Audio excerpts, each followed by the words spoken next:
Hi all, ഇന്ന് നമുക്കൊരു easy breakfast recipe നോക്കിയാലോ. ഈസി മാത്രമല്ല, ഹെൽത്തി കൂടിയാണെങ്കിലോ. നമ്മളുടെ എൻ്റെ ഡേ തന്നെ അത് പ്രൊഡക്റ്റീവ് ആക്കിയിരിക്കില്ലേ. നമുക്ക് റെസിപ്പി നോക്കാം. ഇതിനായി ആദ്യം തന്നെ മിക്സിയുടെ ജാറിലേക്ക് പ്ലെയിൻ യോഗർട്ട്, പുളി ഒട്ടുമില്ലാത്ത പ്ലെയിൻ യോഗർട്ട് എടുക്കാം. നമുക്ക് അവൈലബിൾ ആയിട്ടുള്ള ഏത് ബെറി വേണമെങ്കിലും യൂസ് ചെയ്യാം. ഞാനിവിടെ യൂസ് ചെയ്തിരിക്കുന്നത് ബ്ലൂബെറിയാണ്. സ്വീറ്റ്നെസ്സിന് വേണ്ടി മാത്രം ഒരല്പം ഹണി ആഡ് ചെയ്യാം. എന്നിട്ട് ഇത് നന്നായി ബ്ലെൻഡ് ചെയ്തെടുക്കാം.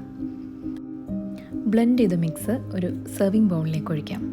കുറച്ചുകൂടി ഹെൽത്തിയർ ആക്കാൻ വേണ്ടിയിട്ട് റോ നട്ട്സ്, ഓട്സ് നമുക്ക് ഇഷ്ടമുള്ളത് ആഡ് ചെയ്യാം.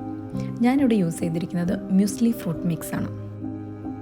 ഇത് കുട്ടികൾക്കും മുതിർന്നവർക്കും ഒരുപോലെ ഇഷ്ടപ്പെടുന്ന ഒരു ബ്രേക്ക്ഫാസ്റ്റാണ്. കൂടാതെ ഡയറ്റ് ഫോളോ ചെയ്യുന്നവർക്കും വളരെ യൂസ്ഫുള്ളാണ്.